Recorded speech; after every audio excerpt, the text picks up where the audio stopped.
Spirit. Amen.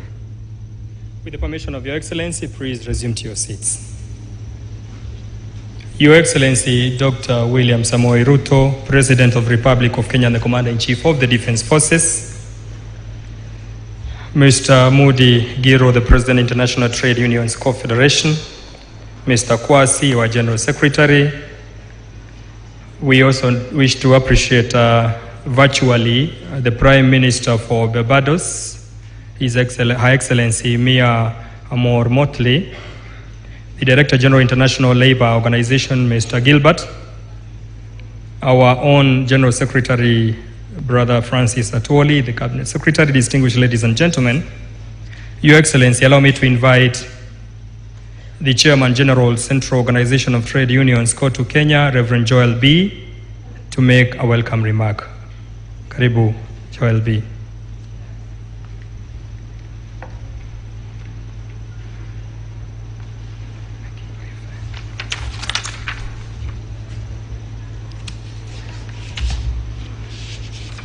Your Excellency, Dr. William Samoei Ruto, President of the Republic of Kenya and Commander-in-Chief of Defense Forces, the Cabinet Minister for Labor and Social Protection, Honorable Florence Bore, the International Labour Organization, ILO, Director General Gilbert Aungpo, Honorable Shadrach Mwadime, the Principal Secretary, Ministry of Labor and Social Protection, the General Secretary of the International Trade Union Confederation, ITUC,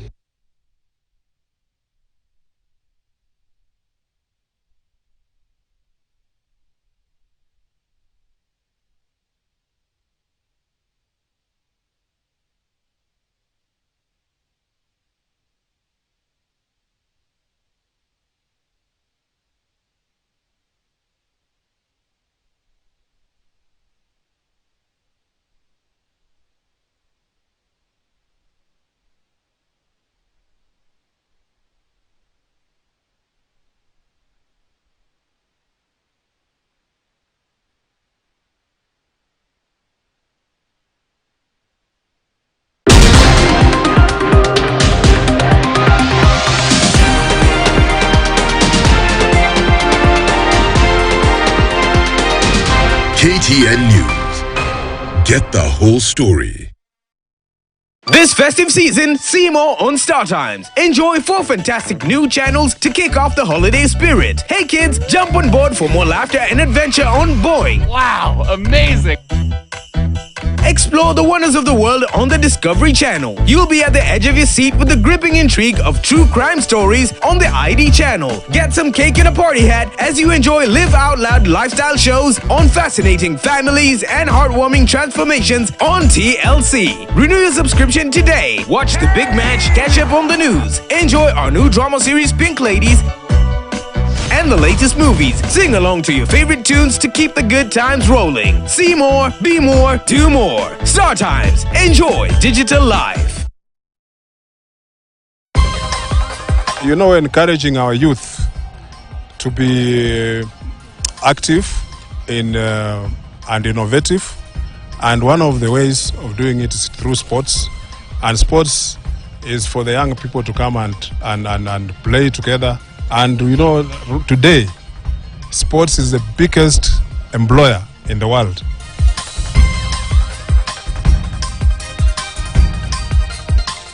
This Black Friday week, katika at 100% Kikweli offers at the 100 Naivas Kiloko. Naivas Kikwetu Fiesta. Naivas saves you money. Here's your stories Ajaba. Who have come today. What's up, my country people? This is your boy Prince Inda. 2nd of December, let's meet at the Nairobi Polo Club for the Lokole Festival. I'll be performing alongside Lepadre, Ferre Gola, Mama Africa, Mama Billy Bell, And of course, Jerusalem hitmaker, Nonsebo Zikode. Get your tickets at Tikiti.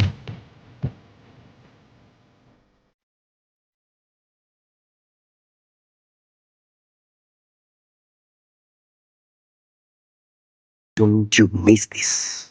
Don't you miss this. Usipe inanikaye. Get ready.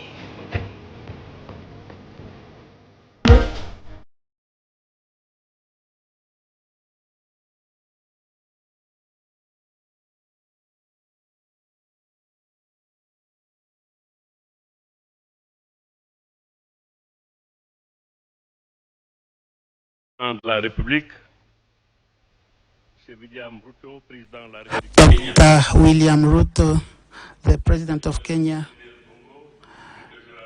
Mr. Gilbert Ongo, President of ILO, President of ITUC, Comrade Amang Mankwa, General Secretary of ITUC, Brother Francis Atwoli, General Secretary of Kotu, ladies and gentlemen, cabinet ministers, honorable invited, and heads of delegations. Once more, we are united for the 5th time at the Congress of the ITUC Africa International Trade Union Congress, and this good country with good men and women like Jomo Kenyatta and Wangari Maathai and others, and also our brother Francis Atwoli, and those who made Africa proud.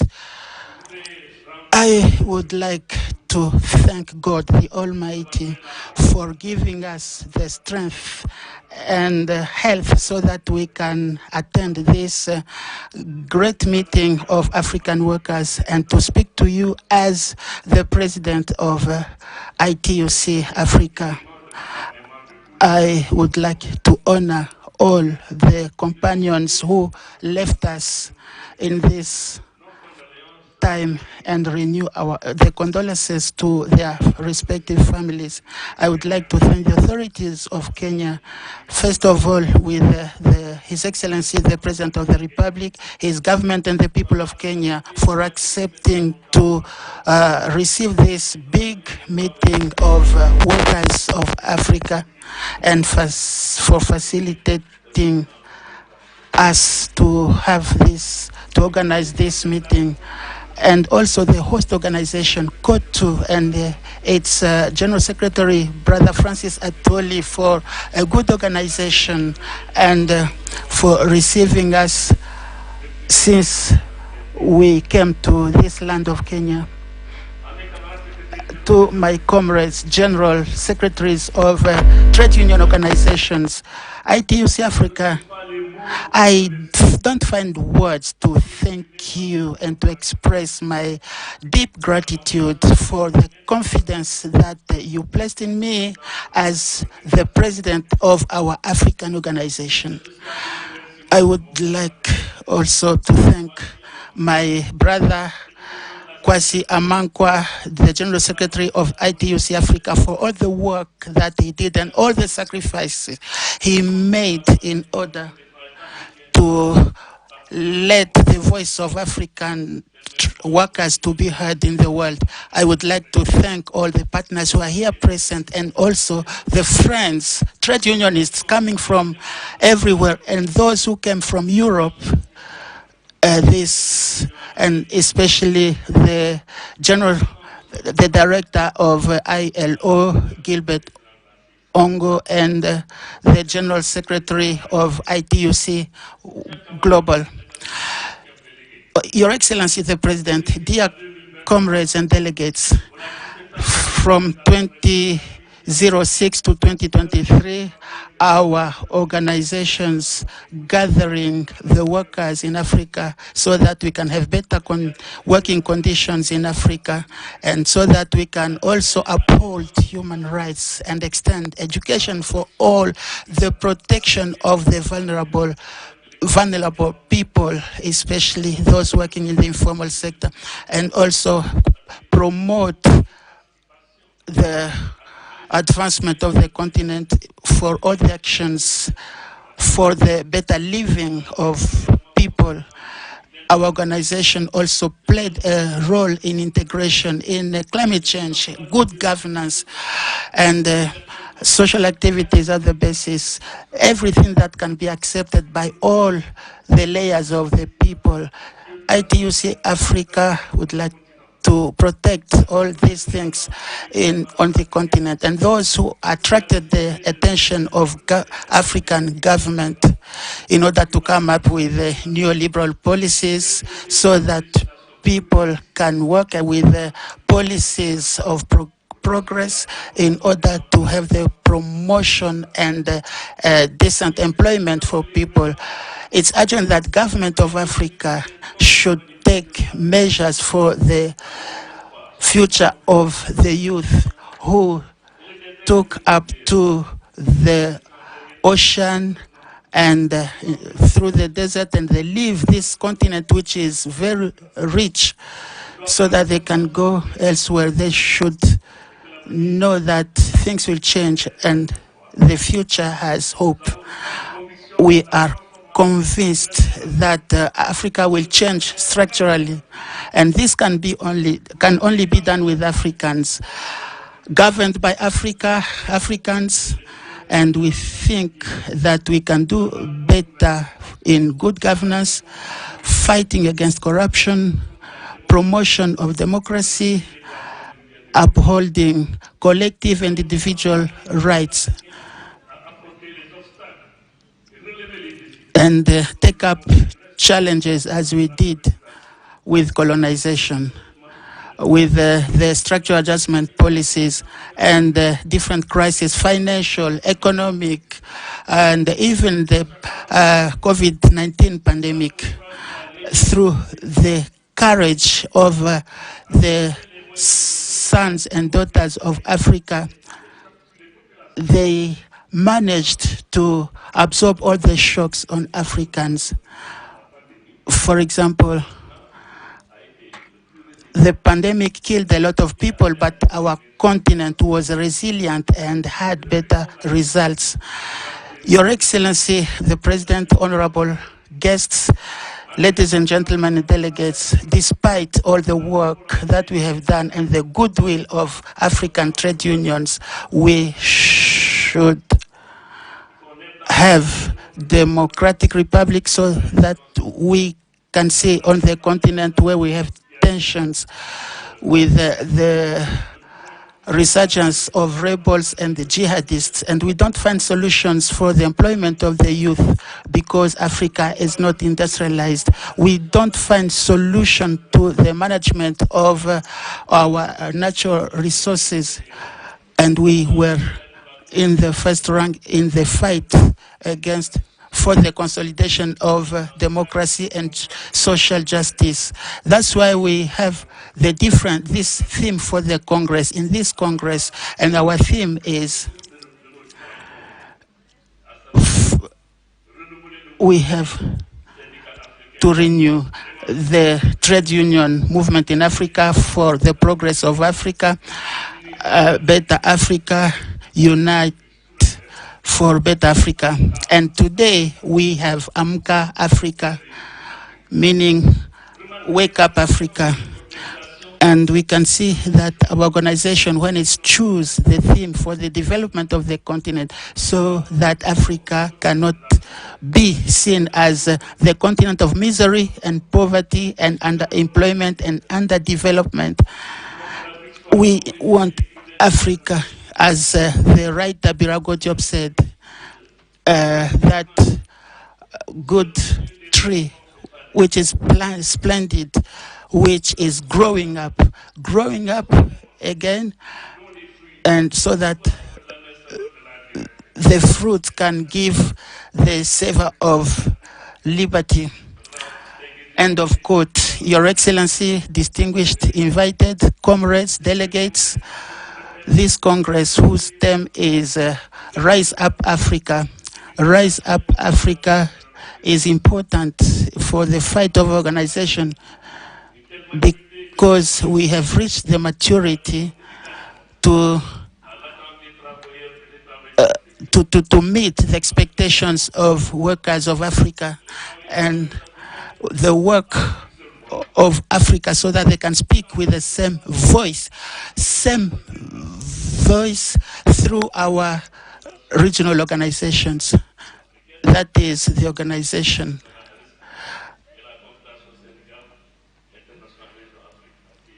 ITUC Africa, and we are going to continue the discussion so that workers of Africa and people of Africa can get organized, because the world is being organized also, so that we can take political, geostrategic position and responsibility as organization of workers, so that we can find the ways and means in order to continue.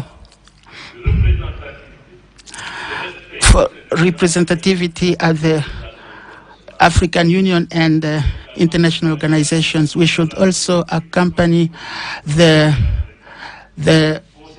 economic free trade area, which is considered as an area of trade for economies and Africa's, for stimulation and economic growth, and also job creation. And this will be beneficial to the populations through intra-regional trade. The 5th Congress will also be, dear comrades, the opportunity to reflect on the theme that we have in the resolutions, in order to come up with the solutions to the problems of Africa and the world. Once more, I would like to thank His Excellency, the President, and his government, and the people of Kenya, and Comrade Francis Atwoli, for everything that was made so that we can have this meeting. Amuka Africa. Vive la CIC Africa. Long life ITUC Africa. Long life ITUC. Thank you for your kind attention.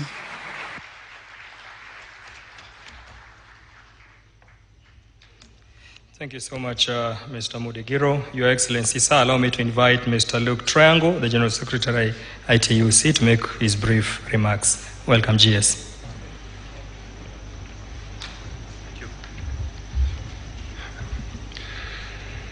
His Excellency, President of the Republic of Kenya, dear Director General of the ILO, dear Gilbert, dear Minister of Labor, dear President and General Secretary of our trade union, COTU, dear delegates, dear comrades, it is really my sincere pleasure to be here today with you.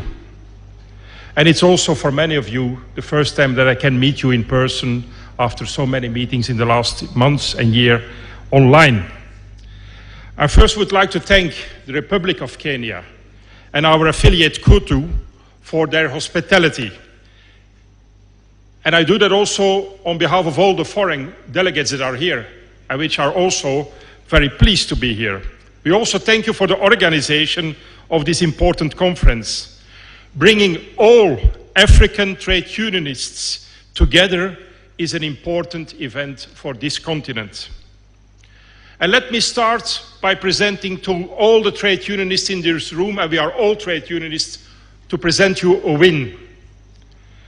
The right to strike, which has been blocked for more than 10 years, delayed, where there was a refusal to dialogue with us as workers, the ILO governing body earlier this month has decided to refer this case, as we asked as workers, to the International Court of Justice.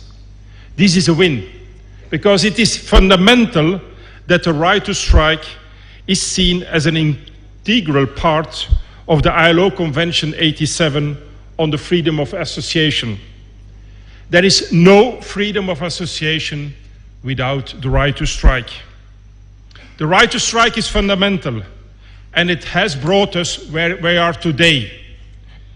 Nothing has been decided yet on this, because it's in the hands of the International Court of Justice. But let's cross our fingers that the International Court will confirm our view.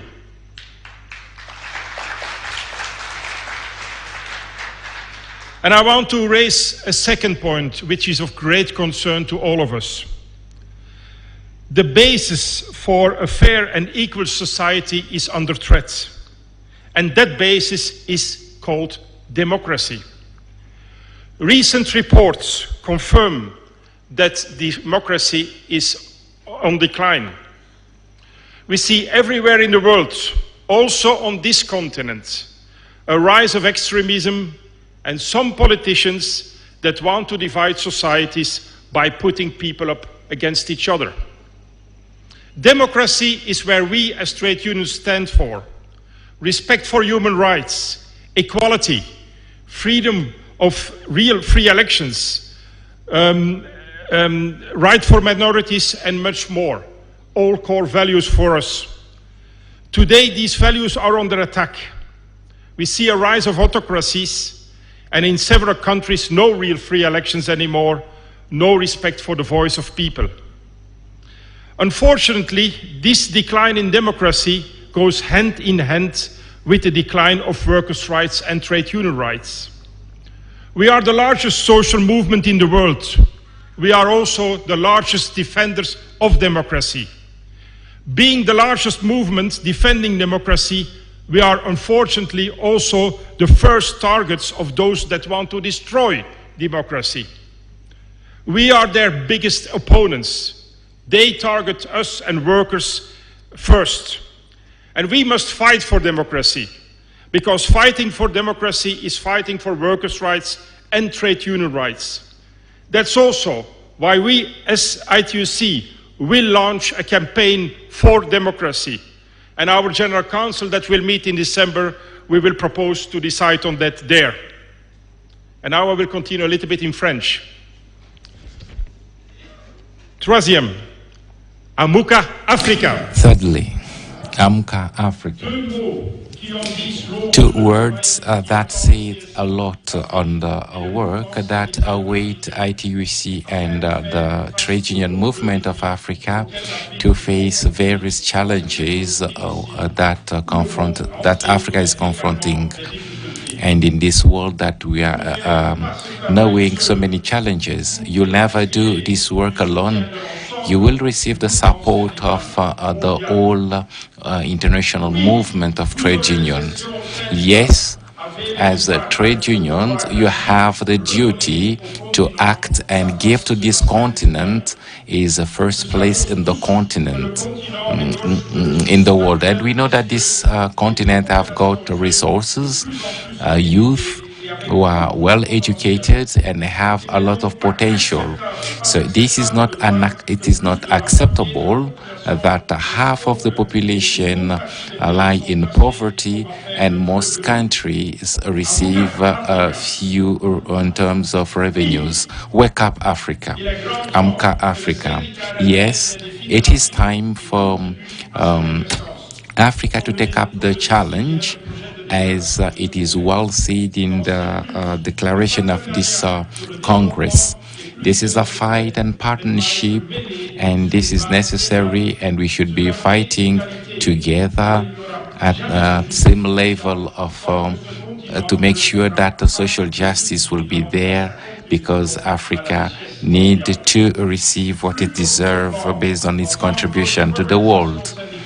As a trade movement, we have to get into a crusade against inequality, and we have to fight for the creation of decent employment, decent jobs, and the respect of human rights, and the right of trade union to improve the work and fight against the informal work, so that they could be using the pretext not to regulate the right to work. In order to succeed, we have to act using other levers that have bad impact, negative impact, to allow a better distribution of resources. And we have at the national level work to benefit workers and improve pay the GDP, and we have to influence development and be able to monitor all the activities and make sure that the dividend will not only go in the pocket of the rich, but go into the pockets of the population and create decent jobs, better jobs that will target the most vulnerable people. A fight against the fiscalization and to attract again more investment. Back to English. Are more investment in promising sectors that create green jobs, more justice in the energy transition, and we need the jobs created in Africa. Picking in resources and creating jobs elsewhere is a reality that can and should not return on this continent. On the eve of COP28 in Dubai, the greening of jobs and economy is more than sensitive in the context of the continent's commitment to its intensive industrialization and the modernization of the agricultural sector. Recurring questions are also African sovereign debt, untransparent financial flows on this continent and elsewhere in the world, and others that create asymmetries in economic structures. They also should be addressed. And to have success, dear comrades and dear delegates, we will need increasingly strong representative unions capable of to commit to collective bargaining and playing their role in social dialogue. We are also part of the ITUC Africa's commitment to continue this work, to fight against the proliferation of unions on this continent while respecting the right of workers to affiliate with the organization of their choice without any interference. We must strengthen our representativeness. We must strengthen our financial viability. We must organize every worker, also young people, also people that have no job, women, disabled people, migrants, without any distinction of race, ethnicity, religious and ideological beliefs, sexual orientations and others. If we do that, we will be stronger. Any approach to create trade union unity on the continent will always be supported, because it will allow all unions and all workers to be more effective, to have more influence in our relations to the African Union, the African Development Bank, and other multinational institutions.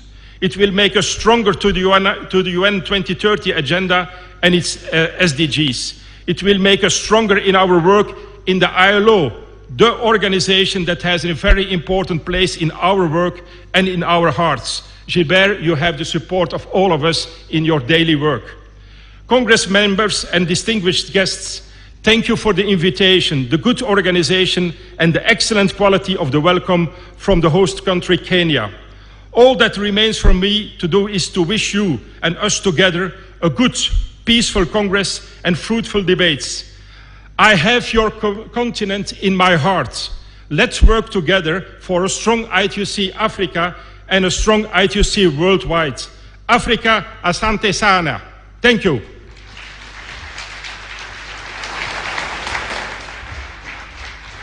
Thank you so much, Mr. Luke Triangle. Your Excellency, it's my singular duty now to welcome Her Excellency Mia Amor Motley, the Prime Minister of Barbados, to deliver her speech virtually. Welcome, Your Excellency. Brothers and sisters all, especially esteemed leaders from the African trade unions across the continent, I greet you at a moment today when the world is at best at a significant inflection point, and at worst at a major crossroad.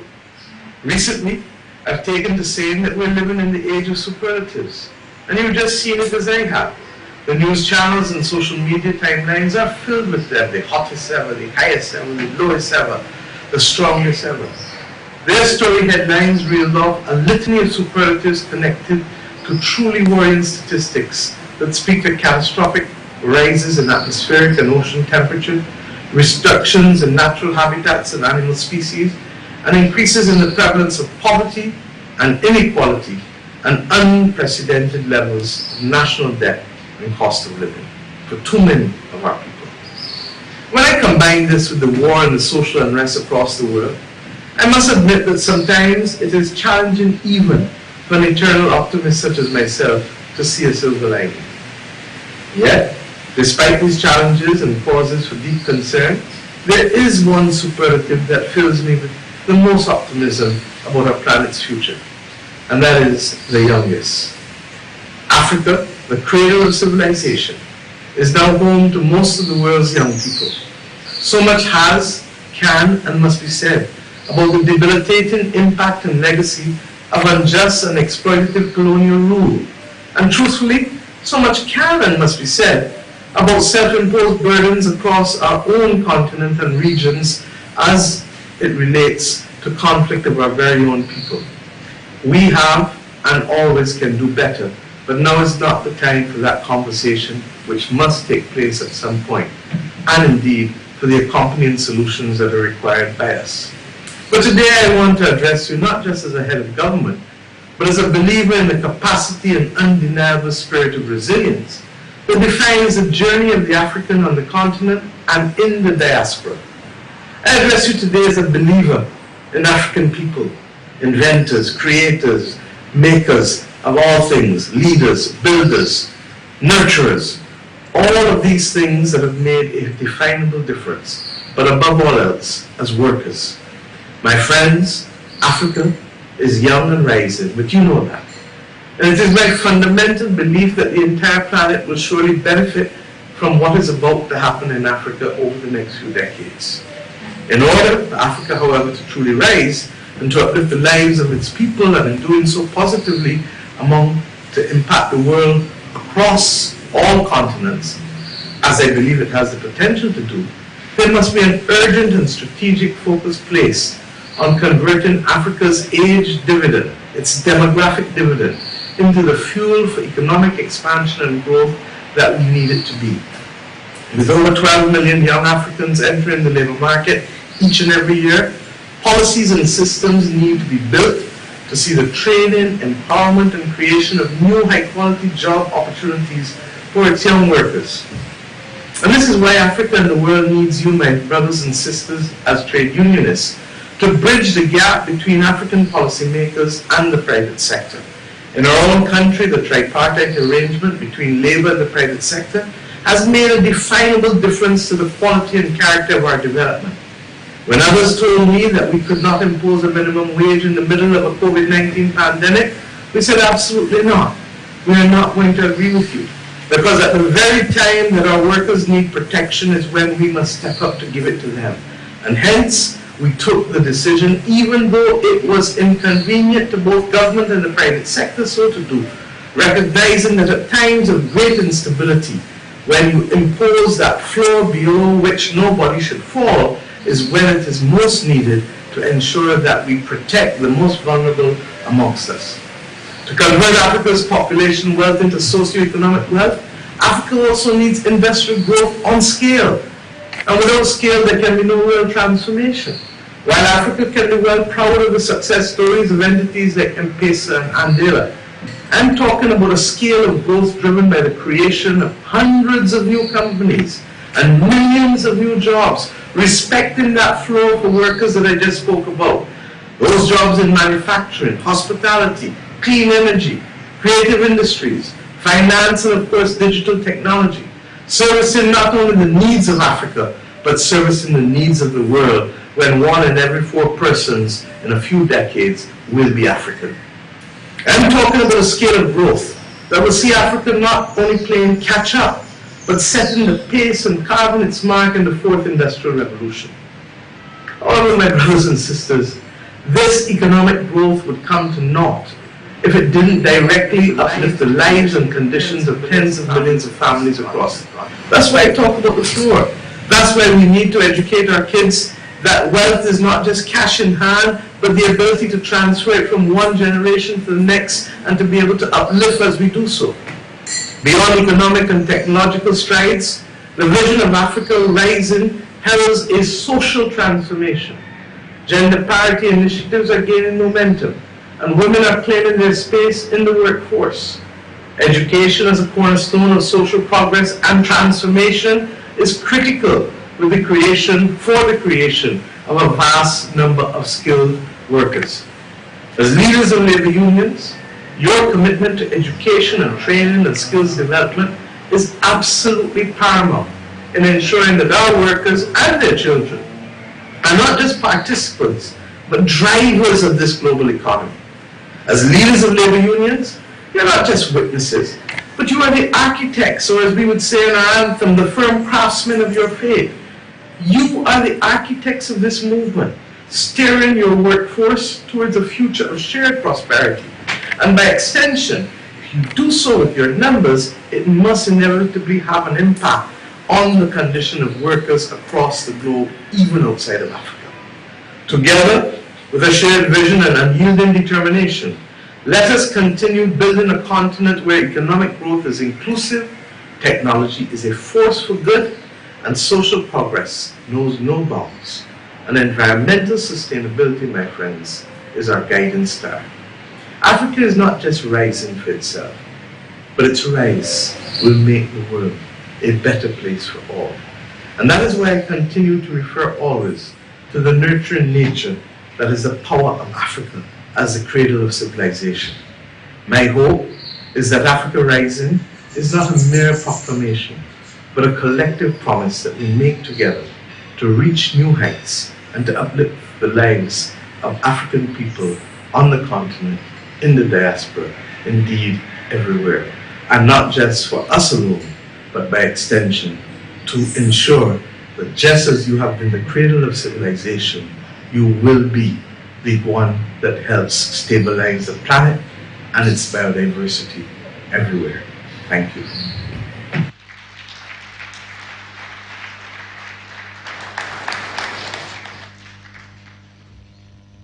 We thank Her Excellency Mia Moore Motley, Prime Minister for Barbados, for joining us virtually. Your Excellency, allow me now to invite the Director General, International Labour Organization ILO, Mr. Gilbert Abgo, to come and address us. Welcome, sir.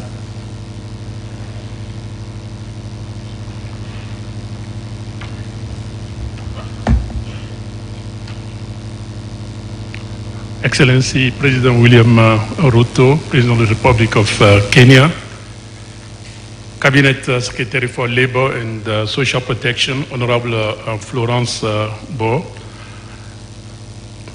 Prime Minister of Barbados, that we just heard, Her Excellency Mia Motley. Let me also recognize the President of ITUC Africa, Modigiro, the ITUC General Secretary Luc Triangle, the ITUC Africa General Secretary Kwasi Aduamankwa.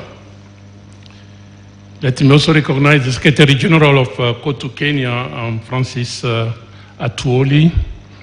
Dear colleagues, I see and I recognize so many of you from other regions, from the Americas to the to Asia and to Europe.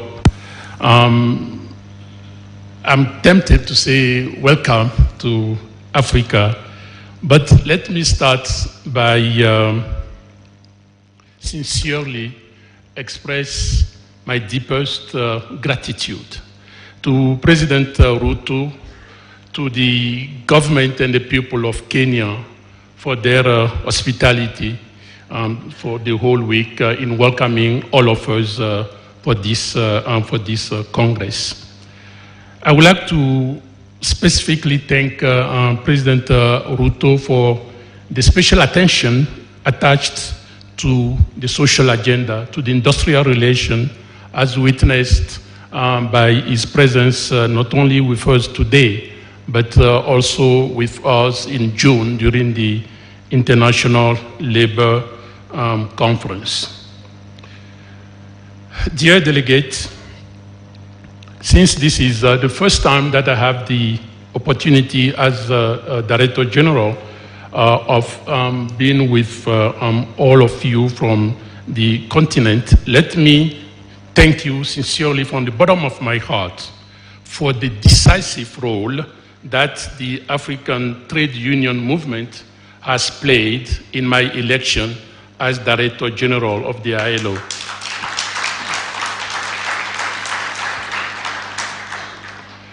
I would also like to express my personal appreciation to Kwesi my brother, for your determination, for the job that you have carried out to advance the workers' rights and the interests all over the continent. As a trade union leader, first in the Ghana Trade Union Confederation, and then as General Secretary of ITUC Africa. This is really exemplary for us.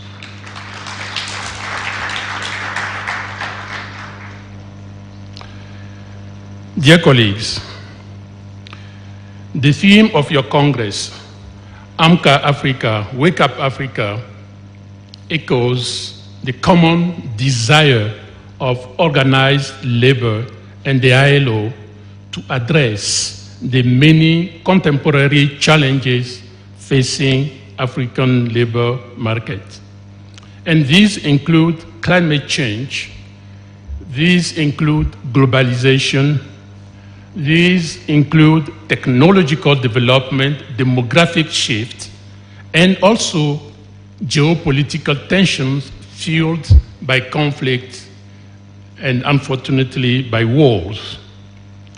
Our common mandate to ensure lasting peace and decent work for all has never been more relevant than today in the face of chronic manifestation of unemployment and development, which weigh disproportionately on African youth and African women in particular.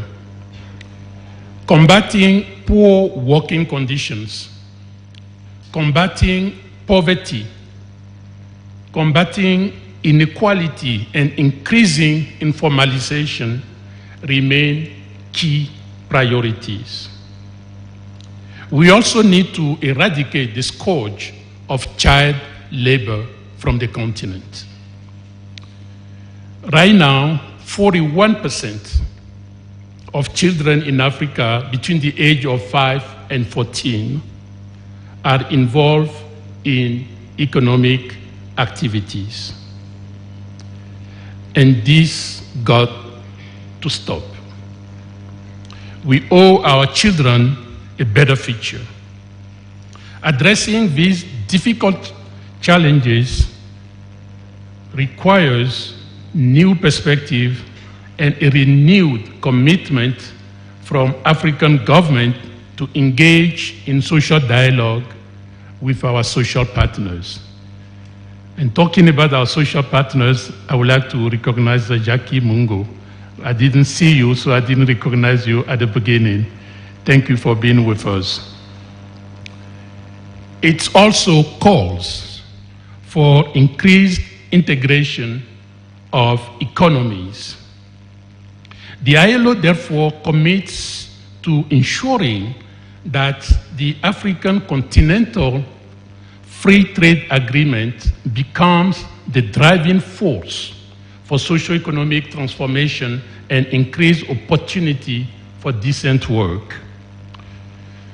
Looking at your Congress draft resolutions, I am encouraged to see several points of convergence with ILO priorities. First, the need to address the plight of African migrant women and men. Too often, they fall victim to human trafficking or die in the quest for better working and living conditions. The ILO supports your call to promote voluntary and right-based governance of migration alongside campaign to end discrimination, racism, and xenophobia. We will thus be stepping up our work to promote fair labor migration that benefits migrant workers as well as countries of origin as well as countries of destination. Dear colleagues, the achievement of social justice calls for the urgent realization of freedom of association and collective bargaining. The recently held ILO governing body approved a strategy for the promotion and implementation of the right to collective bargaining. And this, together with a greater focus on freedom of association, will allow the ILO to step up its effort for the effective realization of these two enabling rights. At a time when so many workers are grappling with rising cost of living and declining purchasing power, the tripartite meeting on living wages to be held in 2024 should be instrumental in shaping consensus and enhancing ILO leadership, advocacy, and support to constituents in this critical area. The extension of social protection is another common priority in the fight against poverty and the fight against inequalities. The ILO will therefore leverage the momentum created by the Global Accelerator on Jobs and Social Protection for Just Transitions to build and finance social protection systems. Dear colleagues, I would like to welcome the importance you attach to the promotion of a safe and healthy working environment as a new fundamental right. The governing body adopted a global strategy to promote the ratification and the implementation of the two new core conventions. In our continent, 22 countries have ratified Convention 155 and 16 have ratified Convention 187. I really count on your support to help us increase the ratification and implementation rates of these instruments. The urgency of promoting gender equality and addressing violence and harassment in the world of work is another priority that I share. To date, we have reached 36 ratification of Convention 190, including 25% from African countries. These efforts, I trust, will continue. Last but not least, you call for improving the regulation of digitalization, and that call is timely. The ILO has placed for the 2025 conference agenda a standard-setting double discussion on decent work in the platform economy. This aims to develop a legal framework for a just digital transition with decent work at its core. Dear colleagues, the governing body recently endorsed the establishment of a global coalition for social justice. The coalition will increase multilateral cooperation, partnership, and actions on the ground in order to advance the social justice and decent work for all, the fighting against inequalities, the fighting for equal access to opportunities, the fight against exclusion has to be at the core of our daily work. The coalition's work is also a contribution for the UN Social Summit in 2025 and the post-2030 Global Development Framework, the Social Summit that we all hope will be endorsed or decided by the resolution of the UN General Assembly by the end of the year or so. And the role of unions in shaping the global coalition is essential. So I really look forward in working closely with you all so to accelerate progress towards social justice and together shape a new social contract. Indeed, we need a new social contract in this world.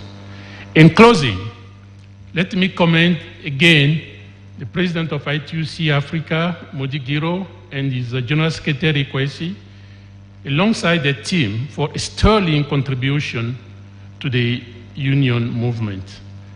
To the new leaders who will be elected, let me assure you of my commitment to work with you in our common struggle for a better world, in our common struggle for social justice. I thank you.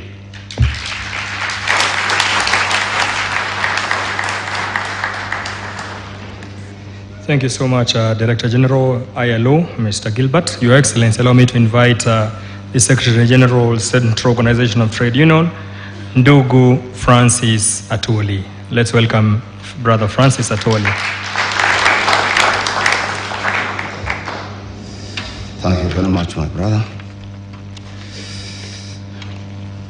I'll start by recognizing His Excellency the President, William Samoei Ruto, President of the Republic of Kenya, and Commander-in-Chief of the Defense Forces in our country.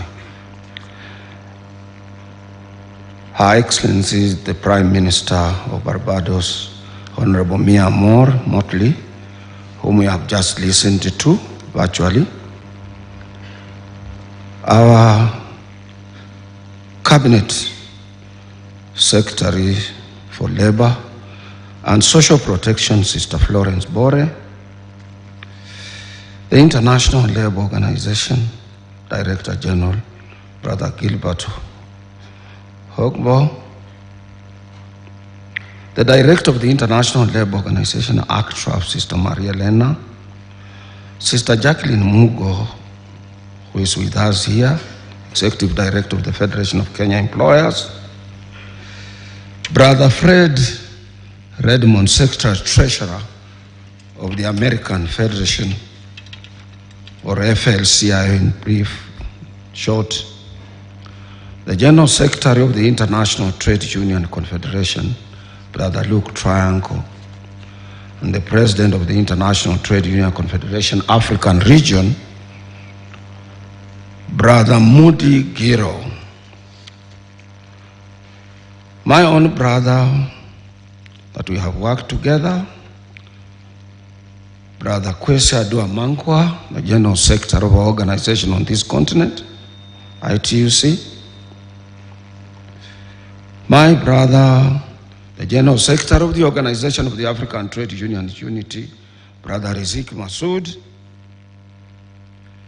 And also let me take this opportunity to welcome and recognize the managing trustee of our National Social Security Fund that had been built by workers over the years, Brother Koros, the immediate former president of our International Trade Union Confederation globally, Brother Ayuba Waba from Nigeria, the two immediate former coordinators of the PANAF program, Brothers Peter Jensen and Gianno Olata. These are the two guys that developed labor movement on this country by providing education to shop-level leaders, branch secretaries, and those associated with labor movement on our continent. Invited guests, delegates, brothers and sisters. I will try to be very brief so that I don't tire my president, whose schedule is so busy, and he has found time to come out of it to be with us. First and foremost, let me thank you, Your Excellency the President, for our Republic, for finding time out of your busy schedule to be with us this afternoon, and particularly for always creating time for the working people of our country. whenever we call upon you. I remember vividly, Mr. President, that on the 14th February this year, when our organizations, that is the Central Organization of Trade Unions Executive Board, and affiliate General Secretaries called on you at State House in Nairobi, you made 4 promises, but I will mention only 3, because the 4th one we are still negotiating. That you committed to fulfill. First, when we invited you to join us during the first May International Labor Day celebrations as our worker number 1 to Uhuru Gardens, to attend and preside over the celebrations during that wonderful day of our year calendar, we saw you in person. You left, and you came back at our luncheon and more so to explain to workers how you want to put up houses for Kenyans. Secondly, we requested you kindly to allow us to ask the Director General of the International Labour Organization to invite you to attend the 111th International Labour Day Conference in Geneva. And on receiving the invitation, you responded positively and attended this important annual event of the International Labour Organization in Geneva, Switzerland. And this was a big honor, not only to Kenyan workers, but Africa, as well as making history to our country being the first president to attend the ILC. Thirdly, Mr. President,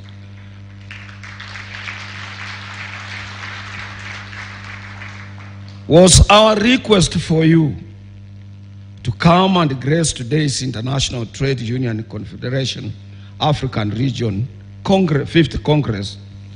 You also agreed and kept your word. And here you are, Your Excellency. What else do I say? We thank you for keeping your word, Your Excellency. We are aware, we have been in public life, Your Excellency. Very few political leaders who are committed to the ideals of keeping up their words, and you are one of them who keep their, whatever you say, you make sure you are up to it.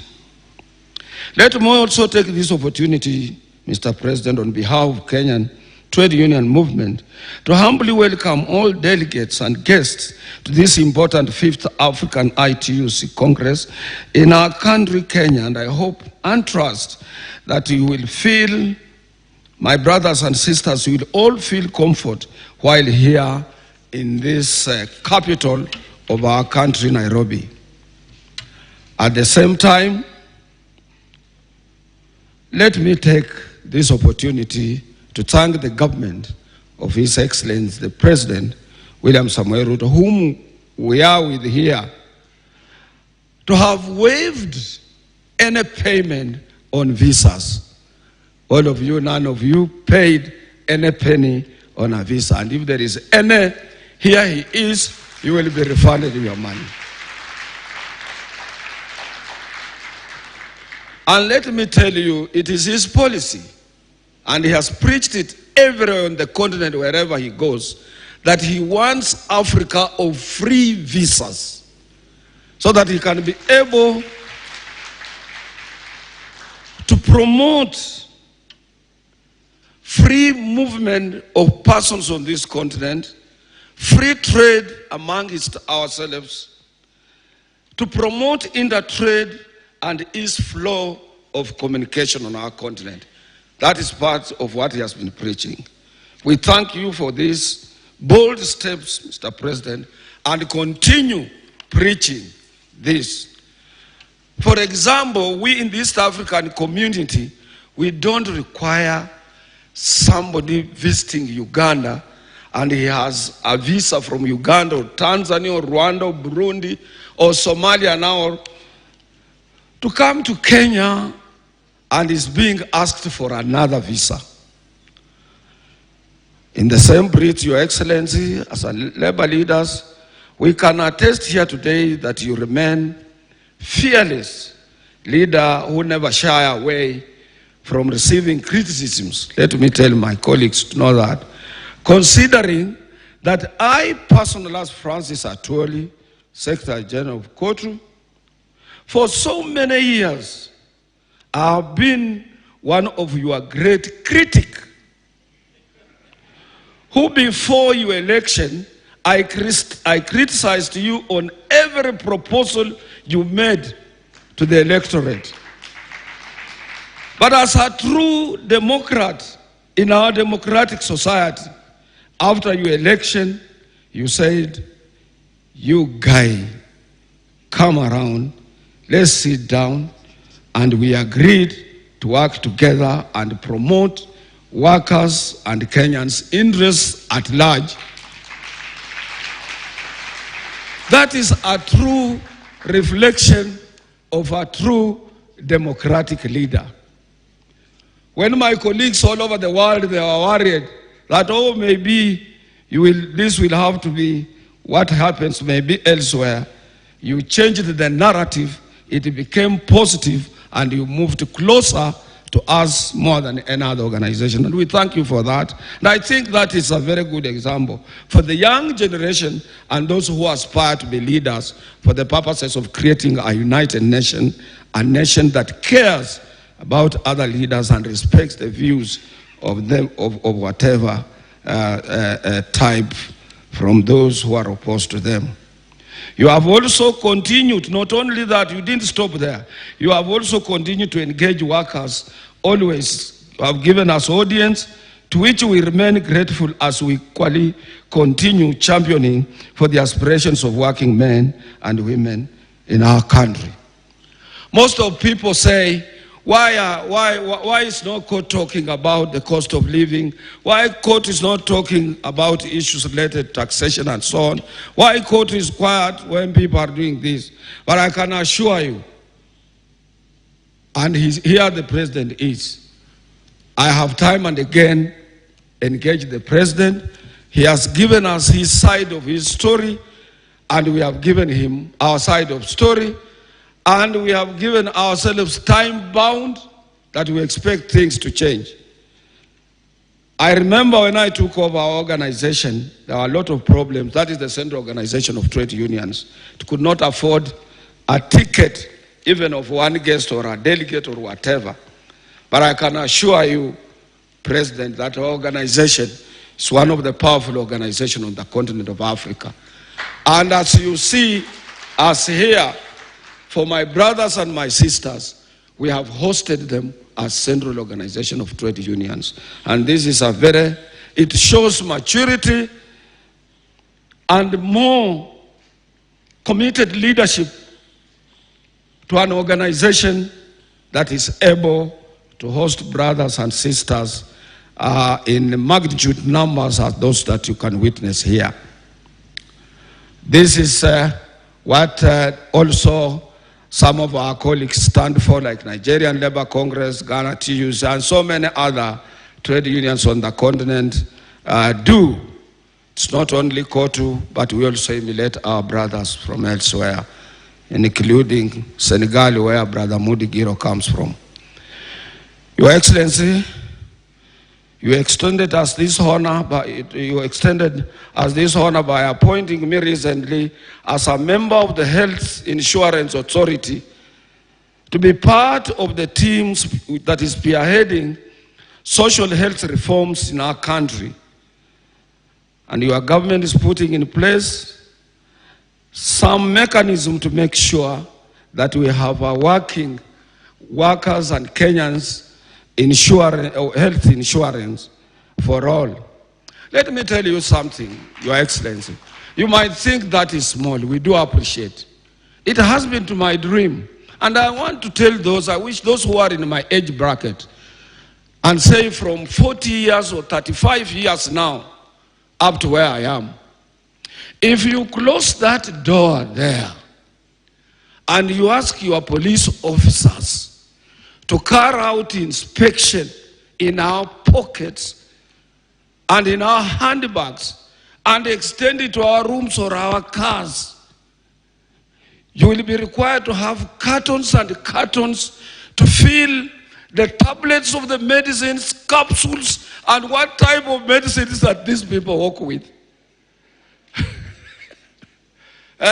We live on tablets, we live on medicines, and we need to have a working health insurance authority. And that is why I support that. I will be there. If anything goes wrong, Your Excellency, I will raise an alarm because that is the area of our concern. And even those who are below 35, Your Excellency, for your information, they also require blue tablets. And they need to be, after they get problems with the blue tablets, they require sound health medical insurance authority. Brothers and sisters, Kotu Kenya is honored to host the 5th Congress of the International Trade Union Confederation, Africa, under the theme, Amuka Africa. I want to thank ITUC. Amuka Africa. Amuka Africa. To have translated that awake into our national official language of Kiswahili, that let Africa wake up. And that has been your policy, Mr. President. Wherever you have gone, you have highly talked about financing, on global unity, on global participation in international fora, and in everything that you thought Africa should take a center stage. You have always talked without fear of contradiction, and we support you for that. However, as I have always said, Africa is awake, and as workers, we must always unite, for we have nothing to lose but our chains.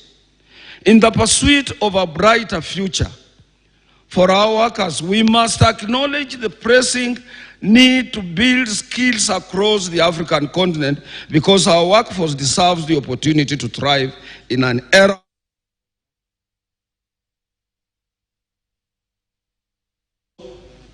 if you are working closely with governments. I want to thank governments, not only our government here. When we were in our meeting in Geneva, that is the governing body where I represent workers in this region. Sorry, Sister Jacqueline, it's a little bit painful. But government supported us to make sure that we win to the International Court of Justice. Where there is an arbitration, where people are not understanding, let other people arbitrate us. And if you are not working with governments together, they would have left us alone. And that is why there are things under social tripartism that both employers, workers, and governments must move towards one line. And the three are anchored at the International Labour Organization like this. That is why after our elections and our party lost to his party, to the party of the president, I told my colleagues, I go back to where I belong. Because where I belong is in social tripartism, social dialogue, and an area of collective bargaining. I want to thank our employers. They have talked a lot about cost of living. But I want also, it's unfortunate that when I asked my handlers whether Jacqueline would be coming, there was no that confirmation and so on. Jacqueline would have been able to tell us, because he has been talking about cost of living and so on, which is very good. The employers have someone that they can pass to the expenses of doing businesses. This somebody is a consumer who is a worker. Workers, we have nobody that we can pass to. And that is why we need to come together with the employers as they talk about the cost of living at their own initiative. First of all, say, this is the percentage we are declaring to our suffering workers in this era of high cost of living. We will appreciate, we will thank them, and we will love them. Now, as the world is gearing up towards the COP28 that will be taking place in Dubai, I call upon all of us not to forget the clarion call for just transition that ensures that as we move towards a sustainable future, the rights and well-being of workers are safeguarded. But I have also told my colleagues that just transition does not only mean our areas of comfort being safeguarded by this clarion call. It also means that we are transiting from the current situation of agitation to next level. We cannot continue, remain in the agitation which has been our background for years. We must move to a next level from agitation to articulation so that we can attract both our employers and government to sit down and see what is good for workers and what do we need to have. Furthermore, we must remain true to our commitment of ending gender abuses in our workplaces through forced environments where all workers, regardless of gender, can contribute their talents without fear of discrimination or harassment. At this point, let me thank Mr. President for the further support you have extended to us by constituting a tripartite committee that is now working towards the process of ratifying various international labor conventions in the country, notably Convention number 190 and Convention number 189, to which you have made references to in various addresses that you have made, both locally and across the globe. We kindly ask your government to hasten this process and carry out this ratification as the world is watching us, Your Excellency. Brothers and sisters, it is about time that African continent adopts the high roadmap towards social protection. The well-being of our workers should not be compromised for short-term gains because social protection measures are not only a mark of a civilized society, but also an investment in the stability and resilience of our workforce. And on this note, I want to thank Your Excellency for having said that let us, we in Kenya here, change our contribution to a little bit higher contribution so that when one is retiring, he has something to carry with him at home. I thank you for that. We used not to see that. We used to take the government to court on the same, but I think if that care is taken, then that will be all right. Lastly, I want to appeal also to my colleagues who are here. What we need to do is like what others do. Let government have our money if there is money. But let us also carry out audit on that so that we can complain. Sometimes we make complaints and we don't audit. And when we don't audit, whom do you claim? Brothers and sisters, let me, as I wind up, remind us that in this age of rapid digitization, unions must evolve and fight to remain relevant by inventing new approaches towards membership drive that is so sophisticated and organized for our member sustainability. I want to declare to our brothers here in Kenya and those who are from elsewhere in Africa that I've had a short meeting with the Director General of the International Labour Organization. One of the flags I raised was towards this issue of digitization and digital economy and so on. We need us leaders to go to the drawing board and understand it well, and we require a lot of support from the International Labour Organization. I'm happy that the Director General has itemized it as an item of agenda to be seriously discussed at the International Labour conference. Brothers and sisters, let me end by reminding us that our struggles and triumphs are interconnected across borders. As such, solidarity is our strength, and by uniting with workers worldwide, we amplify our collective voice for justice and fairness. This Congress, therefore, is a pivotal moment for us to reflect on our shared aspirations and renew our total commitment to the cause of workers. We have nothing to lose, but freeing ourselves, and together we shall forge our path towards a more equitable and prosperous future of workers across our continent. Finally, Your Excellency, let me take this opportunity to humbly thank the team behind the success of this Congress. As issues related to security and what have you, Your Excellency, you delivered a very senior Chief of Staff from your office, Josephat Nanok, to be with us. The Minister of Labor gave us Sister Helena Pio, and Dr. William Kiprono from the Minister of Labor, Dr. Emo Mwanga from Kenya Revenue Authority, and our guests have not complained on any issue of paying taxes on whatever they were carrying. And also Sister Susan Wanjira from Kenya Airports Authority, Brother Kimanzi Mutuk from Directorate of Immigration, to make sure that nobody is harassed at the airport or something like that. And also the Nairobi Regional Commissioner's Office and the officer in charge of police. So our brothers and sisters from outside who are here, they are safe because of the officers you gave us.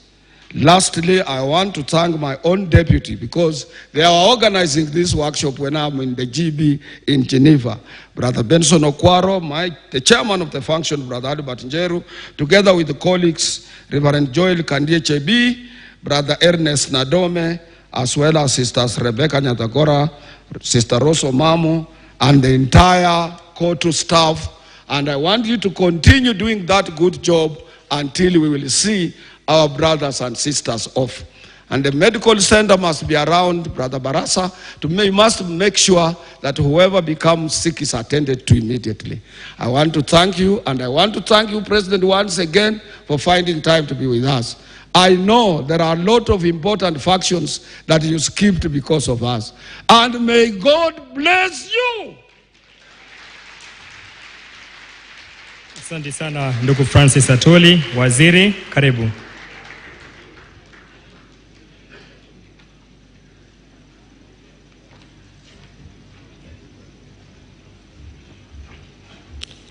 Your Excellency, Dr. William Ruto, the President of the Republic of Kenya and Commander-in-Chief of the Defense Forces, Prime Minister Madam Maya of Barbados, Mr. Moody Goiro, President of International Trade Union, Confederation Africa, Mr. Kwasi Adu, General Secretary of ITUC Africa, Mr. Gilbert Hongbo, the Director General of ILO, Brother Francis Atwoli, Secretary General of COTU Kenya, Sister Jacqueline Mugo, the Executive Director of FKE, distinguished delegates, ladies and gentlemen, good afternoon. It is my distinct pleasure to welcome you all to this auspicious occasion of the 5th Congress of the International Trade Union Confederation Africa. I applaud the Central Organization of Trade Unions Kenya for their remarkable efforts in convening this Congress. We assure you of our support while championing for workers' rights and ensuring that workers enjoy decent employment free from discrimination, forced labor, child labor, and hazardous work. Trade unions must remain beacons of strength, hope, and support to not only workers, but also the countries of operation. Distinguished delegates, we appreciate ILO for coming up with such a valuable instrument for managing human relations, engaging in open and constructive discussion, sharing and exchanging of views, and building of consensus around issues is key for lasting solutions and peace. We hold true to our commitment to meet our obligations under the ILO Constitution and to engage the social partners in all matters pertaining employment and labor. Distinguished guests, trade unions must also adjust to the changes and put in place measures to ensure that they leave no workers behind, nor they are left behind. The recruitment strategies and organization of yesteryears may not be instrumental any longer. I urge all the trade unions and delegates here to devise innovative ways and support governments in making this call a reality. It is time to act decisively, and we must all stand up and advance the Director General's call for social justice for all, and which resonates with the ITUC call, Amka Africa. I wish you all robust and fruitful discussions during this 3-day Congress. It is now my singular honor and privilege to welcome His Excellency, the President, Dr. William Ruto, the President of the Republic of Kenya and the Commander-in-Chief of the Defense Forces, to make his speech. Karibu sana, Your Excellency. Please stand up and clap for His Excellency. Karibu sana, Your Excellency.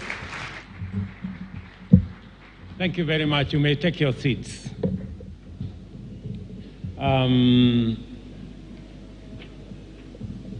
Let me confirm first that you're all welcome to Nairobi and you're all welcome to Kenya.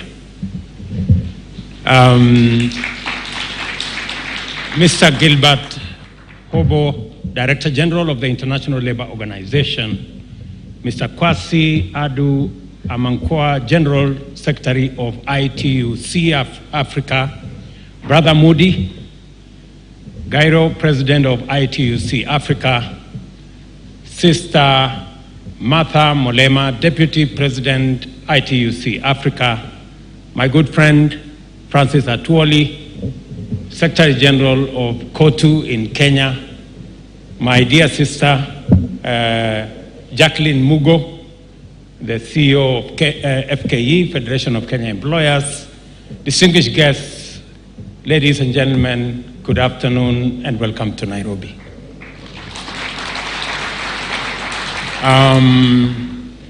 I know the Chairman General, Reverend JB, has harassed you quite a bit, that you must clap this way, you must do this way. It is true, we are village mates, and he is not very objective when he deals with me. He's biased, so forgive him. And let me also confirm what Francis Atwoli has said, that we are a robust democratic country. We have our differences, but they are not personal. We have different viewpoints, but we are gentlemen enough and ladies enough to accept that a good idea must always give way to a better idea. We all believe that it is only fools who don't change their minds.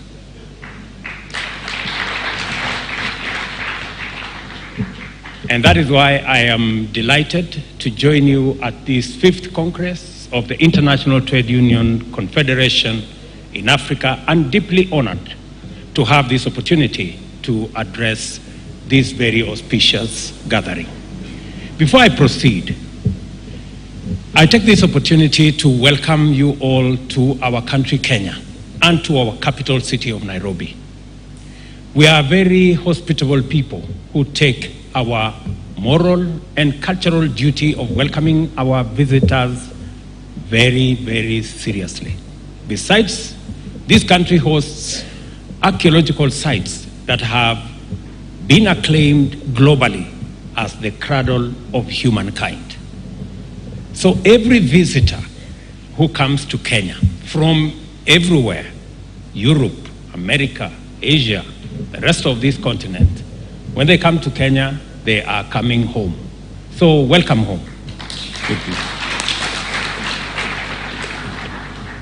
And this is why we have been championing the elimination of national boundaries as barriers to integration and greater engagement between people, enterprises, and advocating for open skies throughout Africa and implementing a visa-free policy to make our brothers and sisters throughout the world to feel at home here in Kenya.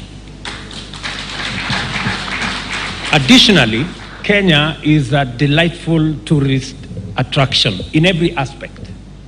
Even this city has its own share of magical experiences, including a very close canopy, you must have seen it, of forest right here in Nairobi, and a national wildlife park right here, making it a truly unique global destination. Let me, however, warn you that in our national park, we have wild game, leopards, lions, rhinos, and sometimes we have a fence, but sometimes they break out of the fence.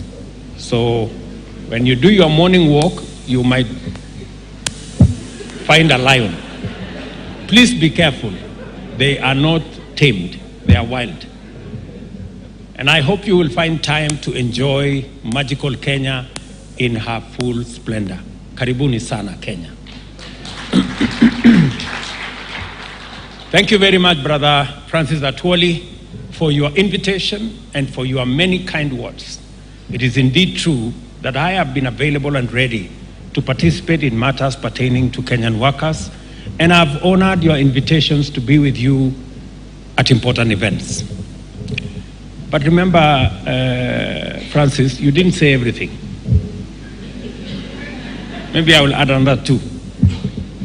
You remember we had a conversation when I came and I explained, I took time to explain to you and the leadership of our Kenyan workers that you not only represent the people who are working, but you also represent the jobless. Otherwise, the people who don't have jobs will have nobody to represent them. And I explained to you that I am going to work on a program to have more people, to have jobs, so that you have a bigger number to represent. And I took a long time to explain what we are going to do to create job opportunities so that we can have more workers, more people earning a decent wage. And that is the reason why I told you there are 3 things that I am going to do in my tenure. That number 1, we will have a robust housing program. Not because we are looking for houses necessarily, but because housing creates millions of jobs. And I want to report to you, Secretary General and the leadership of the labor movement here, that in the last 8 months, we have created 120,000 jobs from our housing plan. I will encourage you to go and recruit those people to be members of your movement.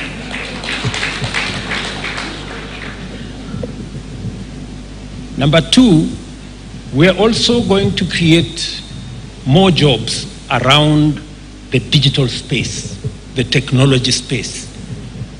As I talk to you, Parliament today is passing the NGCDF bill that will create opportunity for ICT hubs in every ward in Kenya, because we are seeking to create digital jobs in every village in Kenya. Again, so that we can have more members of this movement.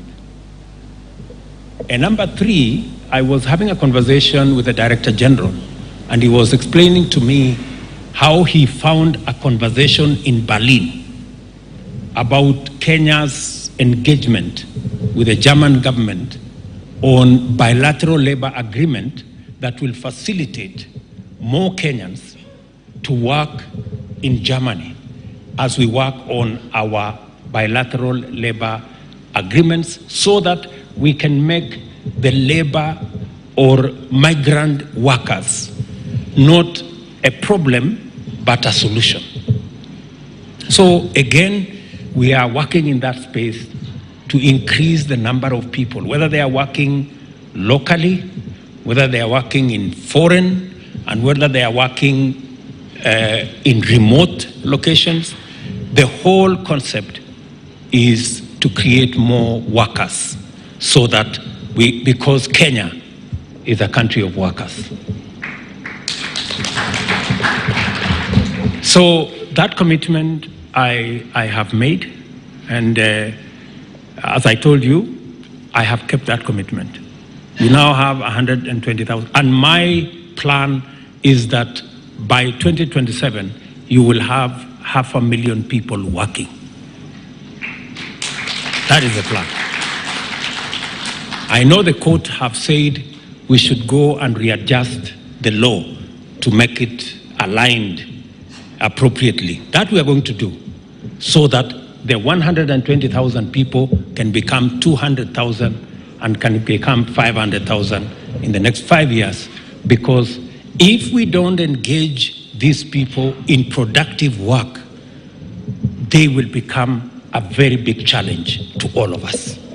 The young people out there, unless we create real opportunities. And you know, we used to talk about we're going to grow the economy and the economy is going to create jobs. It's now beyond that. We have to be deliberate. We have to be intentional about where we are going to create those jobs. Number two, you remember we had a conversation and you guys told me about old age poverty.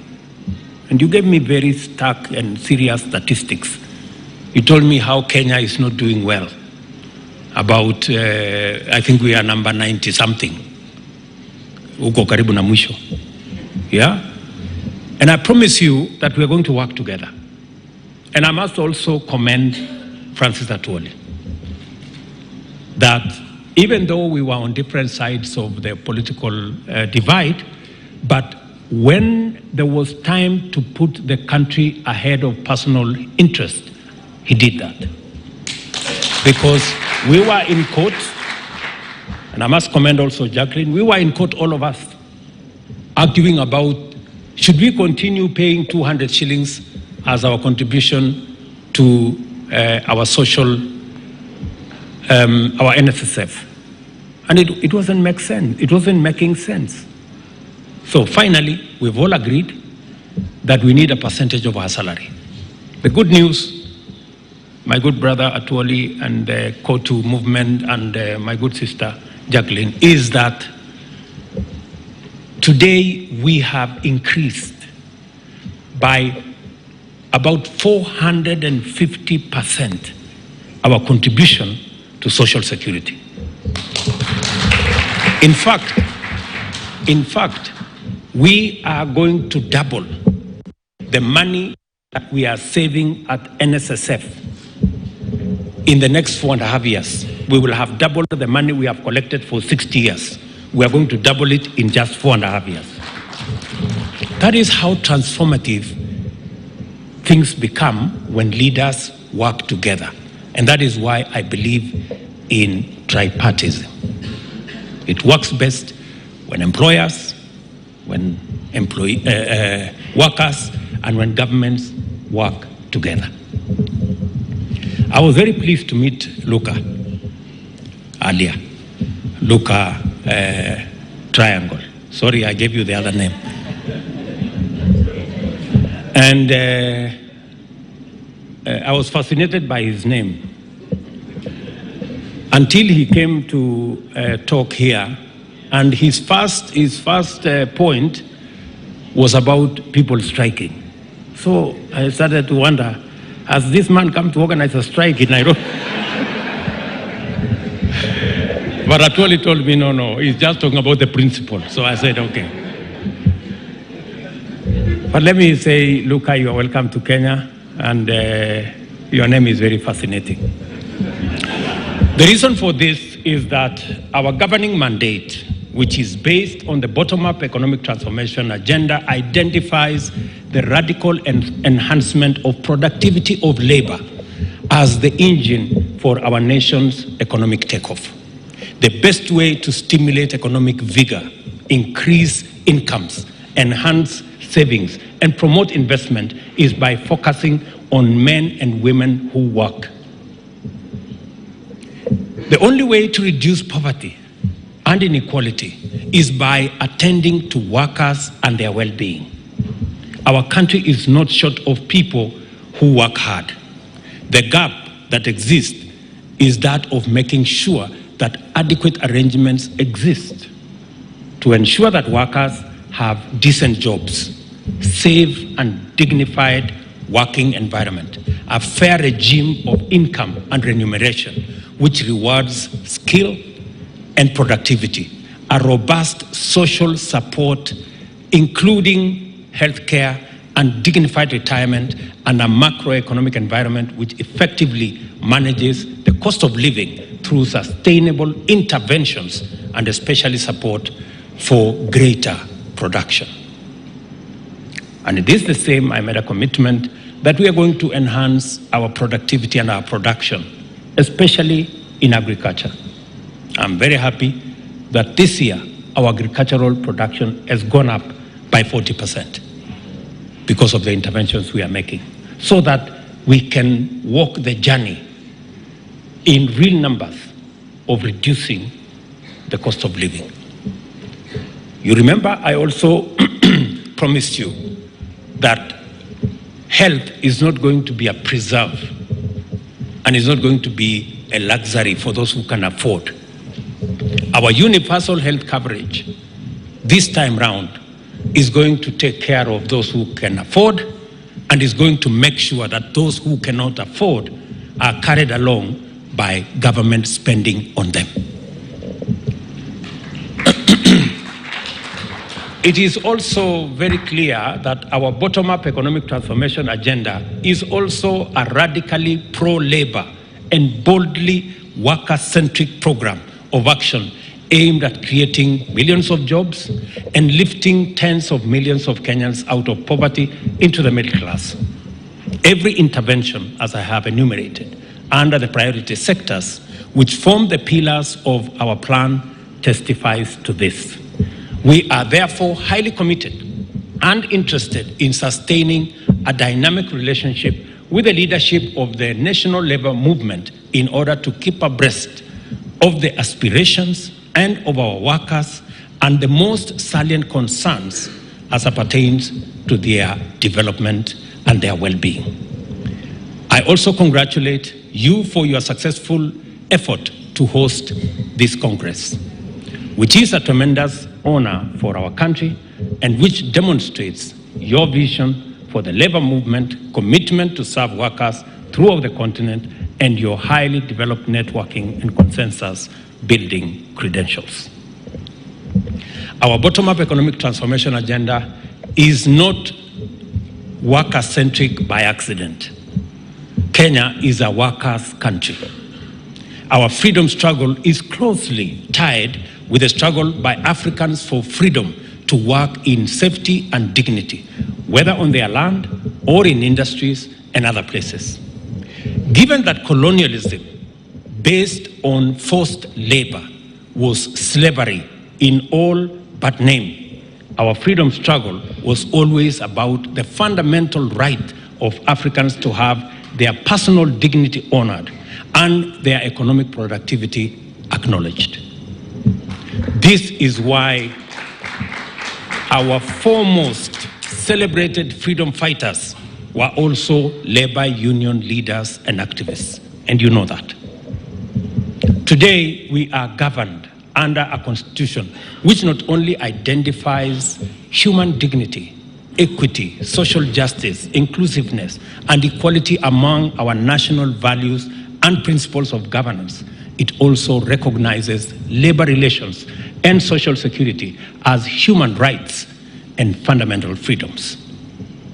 By setting out the respective rights and obligations of workers, employers, and by implication, government, under Article 21 of our Constitution, the right to fair labor practices implicitly reflects the tripartism which forms the foundation of labor relations. The Labor Relations Act, which brings out this principle in greater detail to guide daily interactions in the workplace, is a case in point.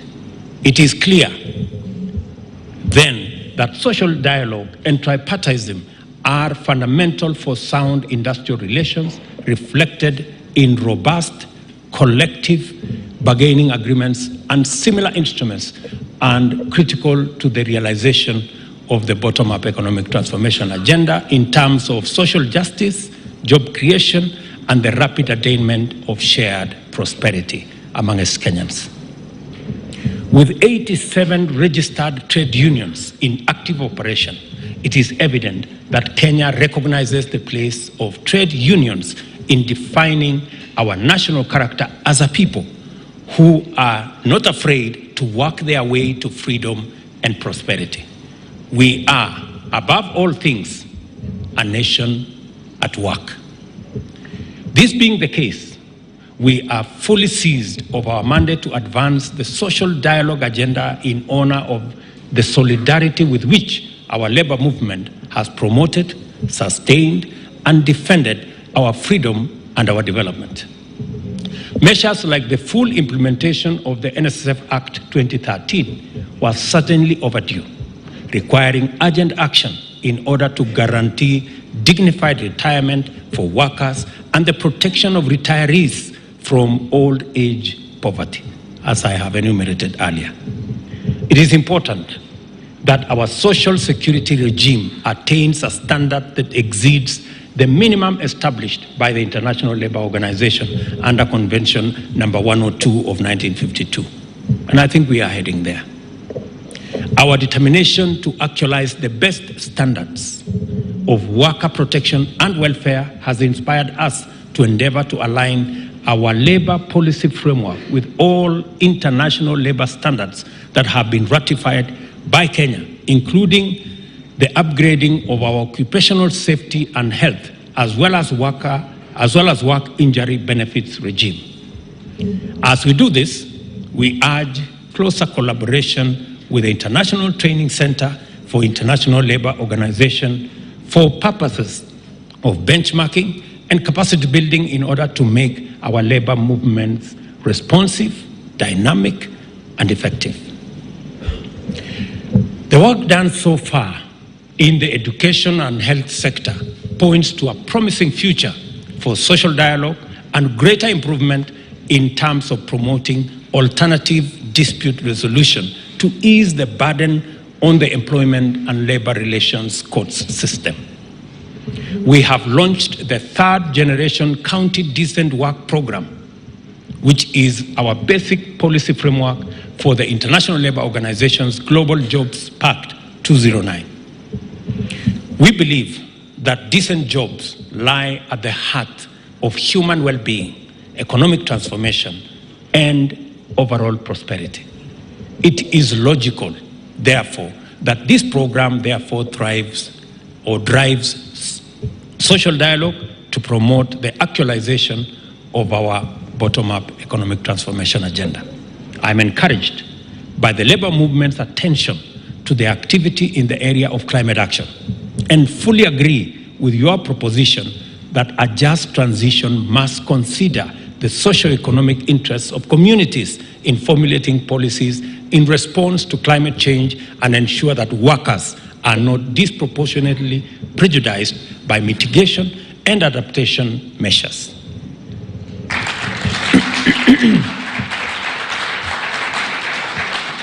In other words, sustainability and social justice must go together. Otherwise, we will leave other people behind. As a gathering of the Pan-African Trade Union leadership, I am confident that you are also in touch with the seismic movement of the African Continental Free Trade Area, that you are taking a role in making sure that this unprecedented free trade area delivers its promise of a better future for workers, and does so in full. As you do this, emphasize the necessity of free movement throughout our continent and the need to collaborate in transforming Africa under ACFTA into a vast territory of opportunity, and to facilitate labor migration to connect knowledge and skills with these opportunities and others everywhere, including abroad. Let me say this: we've been pushing as leaders in this continent that it doesn't make sense for us to erect barriers and create unnecessary roadblocks of movement of people, of movement of goods, ideas, services around our continent. The people who taught us about visas, they themselves have abandoned visas.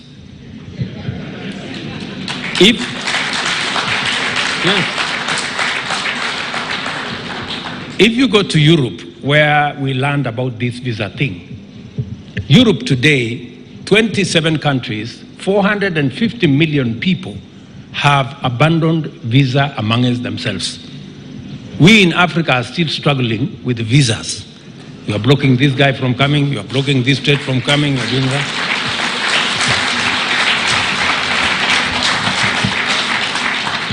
Now, if those who taught us to erect barriers and create hurdles and have visas have abandoned it, what business do we have continuing to have this visa business? And that is why,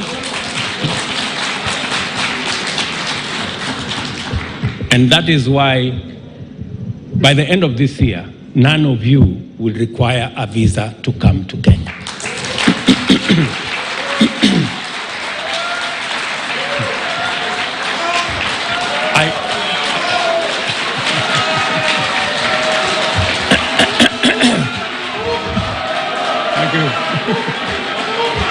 Thank you.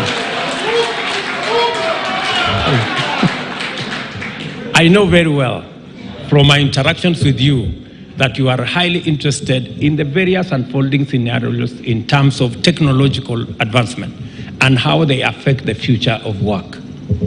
I had the opportunity of speaking to this subject in Geneva in June. I am aware of the passion and motivation with which you are engaged. We are interested in your input insofar as technological changes, the expanding informal sectors, changing methods and structures of work methods, demographic change in the world of work, and finally, climate change. We are in an era defined by constant change, and it is our duty to keep up with it.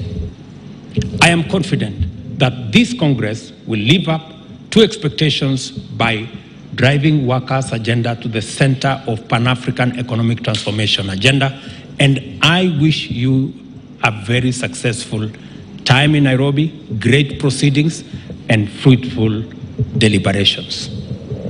I am very confident that we have a great outcome to look up to. My very best wishes to you all, and I must admit, this is one of the meetings that I have attended where all the speakers are very passionate. They are making very long speeches, but very passionate about what they are saying. And you truly represent workers. I have a feeling. So thank you very much. God bless you, and my very best wishes. Asanteni sana. I'll request His Excellency to remain on the dais. Thank you, sir.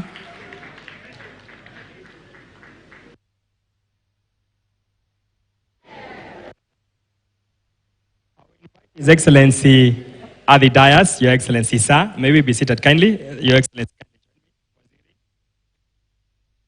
On stage, Mr. Atwoli, Secretary General, the DG ILO, also to come on stage. Mr. Modi, Giro, Luke Triangle, and Mr. Kwasi. We'll have one photo, and then as we are taking the photo, we'll organize for the awards, and I'll invite Mr. Kwasi, who will be doing the lists. But for now, a photo first.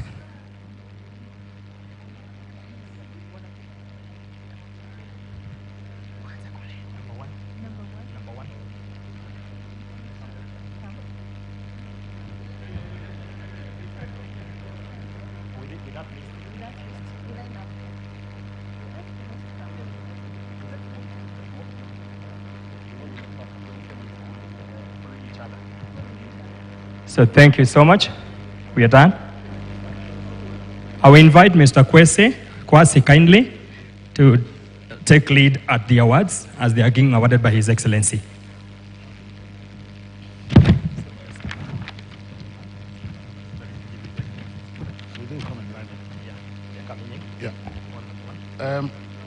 These are awards that, Your Excellency, we are giving to trade unionists and other collaborators who have worked with us all these years. Many of them are retirees, but we think it is important to recognize those who have worked for the advance of this movement. The first on our list is Francisco Maria Fernanda Cavaro. Francisca. We have Jean Oulata. The next is Jean Oulata.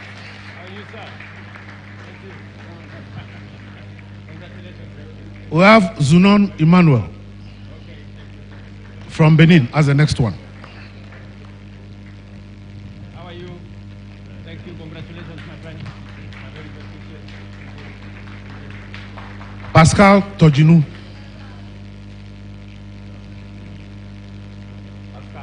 Pascal.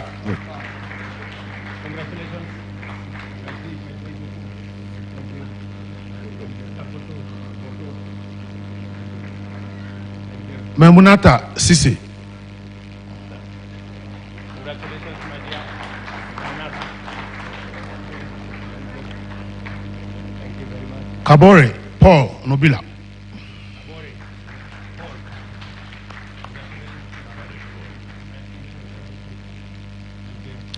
Ian Augustine Bless.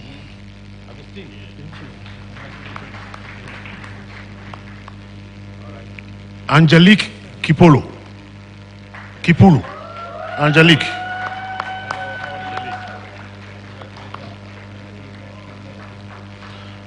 And Hamarazi Kunia.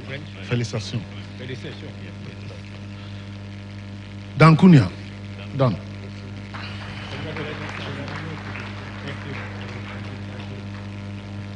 Then we have Sako Mamadou.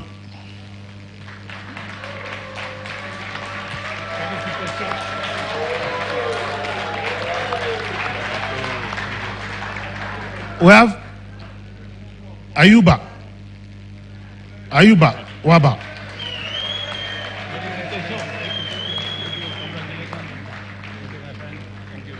We have inside there. Thank you for the good speech. Diallo Mamadou.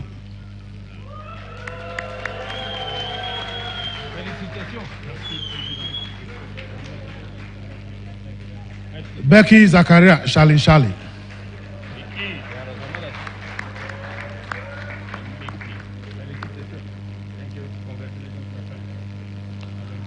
Adrien Akwete Beliki.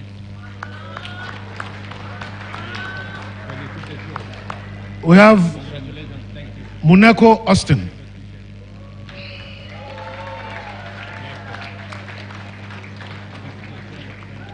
Peter Mutasa.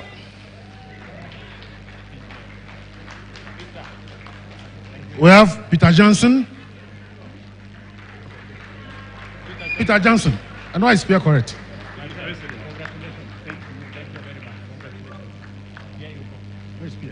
correct. Pure correct. Pure correct.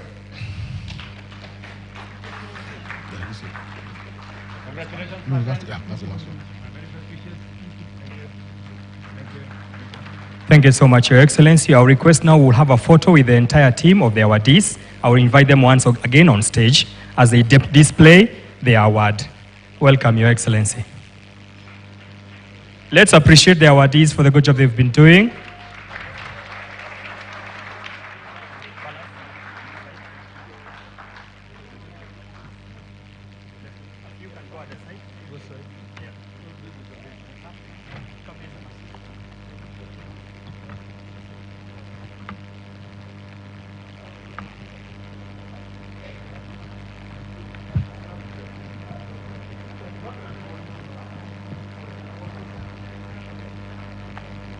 Thank you. Let's have that photo. And after the photo, I invite the awardees to take their seat as we finish with the anthem.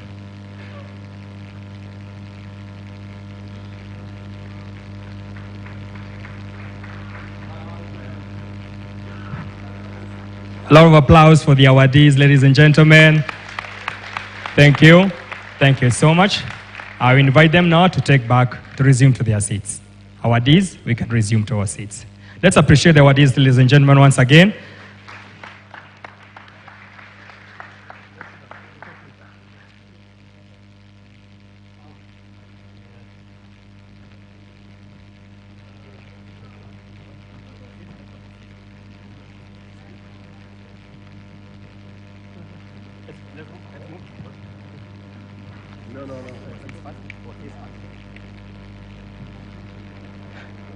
May we all be upstanding for the Kenyan national anthem.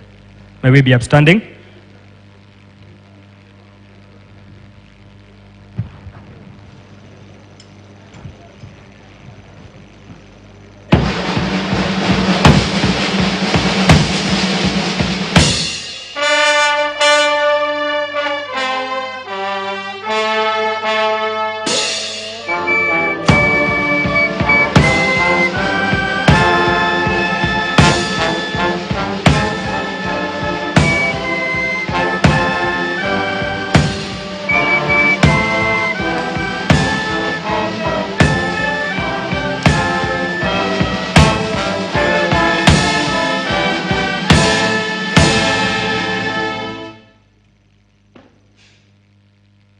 Come to the end of our program. Thank you so much, Your Excellency. We remain calm as His Excellency takes his leave.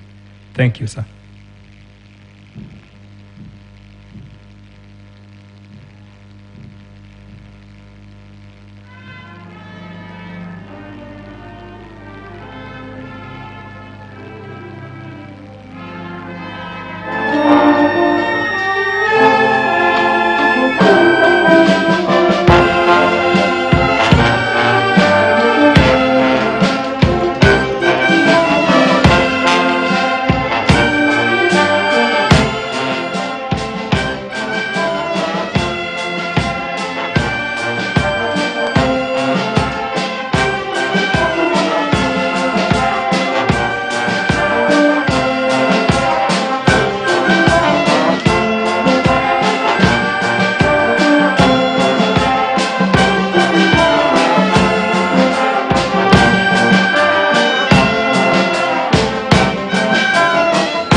KTN News, Get the whole story.